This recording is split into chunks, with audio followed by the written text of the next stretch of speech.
એક મોટા શહેરમાં એક ભવ્ય બંગલાની બહાર ફૂટપાથ પર એક વૃદ્ધ માજી બેસતા હતા. તેમની પાસે એક નાની ટોપલી હતી, જેમાં તે ઘરે બનાવેલી સોય, દોરો, બટન અને નાની નાની વસ્તુઓ વેચતા હતા. તે જ બંગલામાં એક ધનિક યુવાન રહેતો હતો. એક દિવસ તે યુવાન પોતાની મોઘી ગાડીમાંથી ઉતર્યો ને માજીની દયાની હાલત જોઈને તેને દયા આવી. તેણે પોતાના ખિસ્સામાંથી 500 રૂપિયાની નોટ કાઢી અને માજી તરફ ધરીને કહ્યું, માજી, આ રાખો, તમારી આ ઉંમરે કામ કરવાની જરૂર નથી. આનાથી તમારું 2-3 દિવસનું જમવાનું આવી જશે. માજીએ તે નોટ સામે જોયું, પણ લીધી નહીં. તેમણે શાંતિથી કહ્યું, બેટા, મારે ભીખ નથી જોઈતી. જો તારે મદદ જ કરવી હોય તો મારી ટોપલીમાંથી 10 રૂપિયાની આ સોયની ડબ્બી ખરીદી લે. હું મહેનતની રોટલી ખાવા માગું છું, કોઈની દયા પર નહીં. યુવાનને આશ્ચર્ય થયું. તેણે 10 રૂપિયા આપ્યા અને સોય લીધી. પણ તેના મનમાં કુતૂહલ જાગ્યું. તેણે તપાસ કરવાની તો ખબર પડી કે માજીનો પુત્ર ખૂબ મોટો ઓફિસર હતો, પણ તેણે માજીને ઘરમાંથી કાઢી મૂક્યા હતા.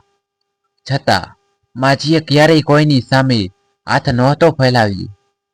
થોડા દિવસ પછી પેલા યુવાને માજીને પૂછ્યું, માજી, તમારા દીકરાએ તમારી સાથે આવું કર્યું, તો પણ તમે આટલા ખુશ કેવી રીતે રહી શકો છો? માજીએ બહુ સુંદર જવાબ આપ્યો, બેટા, દીકરો ભલે મારો ના થયો, પણ મારા સંસ્કાર તો મારા જ છે ને. જો હું ભીખ માંગવા બેસું તો મારા પિતાની ઇજ્જત જાય. જ્યાં સુધી મારા હાથ પગ ચાલે છે ત્યાં સુધી હું ગરીબ ભલે હોઉં, પણ લાચાર નથી. મારો અસલી ખજાનો મારું આત્મસન્માન છે. પેલો યુવાન માજીના પગે લાગી ગયો. તેણે સમજાયું કે સાચી અમીરી પૈસામાં નહીં, પણ માણસના સ્વાભિમાનમાં હોય છે. પેલા યુવાનનું નામ આકાશ હતું. માજીની ખુદારી જોઈને તે એટલો પ્રભાવિત થયો કે રોજ માજી પાસે જઈને બેસવા લાગ્યો. તે માજીને પોતાના ઘરે રહેવા માટે આગ્રહ કરતો, પણ માજી હંમેશા હસીને ના પાડી દેતા. એક દિવસ માજીની તબિયત બગડી. આકાશ તેમને તરત જ હોસ્પિટલ લઈ ગયો. ત્યાં માજીનો દીકરો જે તે જ શહેરનો મોટો ઓફિસર હતો, અચાનક પોતાની પત્ની સાથે ત્યાંથી પસાર થયો. પોતાની માતાને ફૂટપાથ પર રહેતા સામાન્ય યુવાન સાથે જોઈને તેને શરમ આવી. દીકરો ગુસ્સામાં બોલ્યો, માજી, તમે અહીં શું કરો છો? મારી આટલી મોટી ઇજ્જત છે અને તમે આ ભિખારી જેવા માણસ સાથે રખડો છો.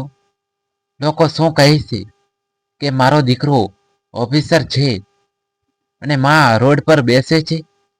માજીએ પથારીમાંથી ધીમેથી માથું ઊંચું કર્યું અને શાંત વાચે કહ્યું, બેટા, તને તારી ઇજ્જતની ચિંતા છે, પણ તારી માની નથી. આ આકાશ ભિખારી નથી, એ તો શ્રીમંત છે, કારણ કે તેની પાસે દયા છે. તે મને તારા મોટા બંગલામાંથી કાઢી મૂકી, કારણ કે હું જ જૂના વિચારોની હતી. પણ આ યુવાને મને ફૂટપાથ પરથી ઉઠાવીને માનું સન્માન આપ્યું છે. ત્યાં જ ડૉક્ટરે આવીને આકાશને કહ્યું, માજીના ઓપરેશનના માટે 2 લાખ રૂપિયા જોઈએ. દીકરો પૈસાની વાત સાંભળીને તરત જ બોલ્યો, મારી પાસે અત્યારે આટલા પૈસા નથી. મારે નવું રોકાણ કરવાનું છે. અને તે ત્યાંથી સરકી ગયો. આકાશે એક પણ અક્ષરનો વિચાર કર્યા વગર પોતાની મોઘી ઘડિયાળ અને ગાડી ગીરવે મૂકીને પૈસા જમા કરાવી દીધા. માજી સાજા થઈ ગયા. જ્યારે માજીને ખબર પડી કે આકાશે શું કર્યું છે, ત્યારે તેમણે પોતાની જૂની પોટલી ખોલી. પોટલીમાં એક અસલી હીરાની વીંટી હતી, જે માજીના પૂર્વજોની હતી. માજીએ એ આકાશને આપી અને કહ્યું, બેટા, તે મને સાચવી એટલે આ તારું છે. મારા દીકરાએ આ વીંટી માટે મને કાઢી હતી, પણ તેને ખબર નહોતી કે માણસની કિંમત હીરાથી નહીં પણ તેના હૃદયથી થાય છે.